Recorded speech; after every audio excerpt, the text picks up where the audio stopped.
நாங்கள் அந்த நீதிமன்ற உத்தரவை மதிக்கின்றோம். ஆனால் அந்த நீதிமன்ற உத்தரவுடன் உடன்படுவதில்லை. சலேயின் சட்டத்தனை இந்த உத்தரவுக்கு எதிராக மேன்முறையீடு செய்ய நடவடிக்கை எடுப்பேன் நம்புகின்றேன்.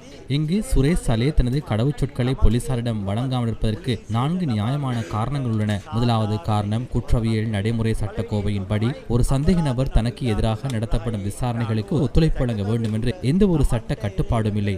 இரண்டாவது காரணம், சுரேஷ் சலேக்கு கடவுச்சொல்லை வழங்குமாறு யாராவது அழுத்தம் கொடுக்க அல்லது பலவந்தப்படுத்த அல்லது தூண்டுதல் செய்ய முடியாது. மூன்றாவது காரணம், இந்த கையடக்க தொலைபேசி கணனியில் தனது தகவல் வழங்குனர் பற்றிய உணர்வுபூர்வமான தகவல்கள் காணப்படுவதாகும். புலனாய்வு தகவல்களை வழங்கிய தகவல் வழங்குனர்கள் பற்றிய விவரங்கள் சம்பந்தப்பட்ட அதிகாரியிடம் மட்டுமே உள்ளன. தனது நிறுவனத்தில் தனது தகவல் வழங்குனரின் பெயர் மற்றும் ஊரை குறிப்பிட மாட்டார்கள். அதற்கு பதிலாக ஒரு குறியீட்டு பெயரை பயன்படுத்துவார்கள். சில நேரங்களில் தனிப்பட்ட நம்பிக்கையின் அடிப்படையில் தகவல் வழங்குனர்கள் இருக்கின்றார்கள். கட்டுப்பாட்டின் அடிப்படையில் தகவல் வழங்குவர்கள் இருக்கின்றார்கள். சிலர் சென்று தகவல்களை பெற்றுக் கொள்வதற்காக திருமணம் செய்து கொள்கின்றார்கள். தகவல்களை பெறுவதற்காக நிறுவனங்களில் வேலை செய்கின்றார்கள். தகவல்களை பெறுவதற்காக அமைப்புகளில் இணைகின்றார்கள். அவர்கள் தங்கள் உயிரை பணியம் வைத்து தகவல்களை வழங்குகின்றார்கள். சில நேரங்களில் மனைவிதான் கணவரை பற்றி தகவல்களை வழங்குகின்றார். சில சமயம் தந்தையுடனான கோபத்தில் மகள் தகவல்களை வழங்குகின்றார். இப்போது இந்த மனைவி மகள் பற்றிய விவரங்கள் அந்த மகள் அல்லது மனைவியை பயன்படுத்தி பெற்றுக்கொண்ட தகவல்களை புலனாய்வு பிரிவுக்கு வழங்கினால் மகள் அல்லது மனைவி விவரங்கள் அந்த அதிகாரியிடம் மட்டுமே இருக்கும். அவை வெளிப்படுவது மிகவும் உணர்வுபூர்வமானது. 38 வருடங்களாக ஒரு பிரமாண்டமான தகவல் வலையமைப்பை கட்டியெழுப்பிய ஒரு புலனாய்வு அதிகாரி என்ற ரீதியில் அவரது கையடக்க தொலைபேசியிலும் கணனியிலும் தகவல்கள் இருக்கக்கூடும்.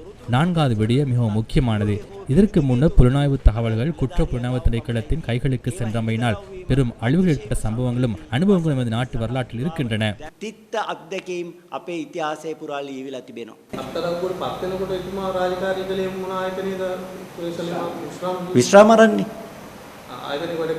දන්නේ ඉතින් ඒක ඔගෙන් අහන්න ඕනේ නිදාසලාව එතුමා පාපයින්ද ආයතනයේ සේවය කරන්නේ වෙන්න ඇති මම දන්නේ ඒකට විශ්‍රාම ගත්තට තමන් කැමති ආයතනයක සේවය කරන්න පුළුවන්. ඔය එතනත් ගැටලුවක් තියෙනවා. දැන් අපි හිතමු රාජ්‍ය රහස එමෙත සංවේදී තොරතුරු එතුමා අවසන් වරට වැඩ කරේ රාජ්‍ය නෝන සංවිධානය ගැන. එතකොට ඒ වුන් සතුනොත් මේ බුද්ධිතොරු මේම රටේ තමයි புலனாய்வு பிரிவு அதிகாரிகள் ஓய்வு பெற்ற பின்னர் வேறு நிறுவனங்களில் கடமையாற்ற முடியாது என்று நாட்டில் எந்த சட்டமும் இல்லை.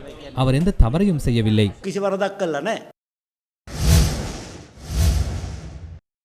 ஈஸ்டர் குண்டு தாக்குதலில் இது தொடர்பிலே அதிமேதகு ஜனாதிபதி அனுரகுமார திசாநாயக்க அவர்கள் அது தொடர்பான விசாரணைகள் இடம்பெறுகிறது. இந்த விசாரணைகளை முடக்குவதற்கு கூட சிலர் முயற்சிக்கிறார்கள். நாங்கள் வன்மையாக அவைகளை கண்டிக்கின்றோம். இந்த விசாரணை இடம்பெற வேண்டும்.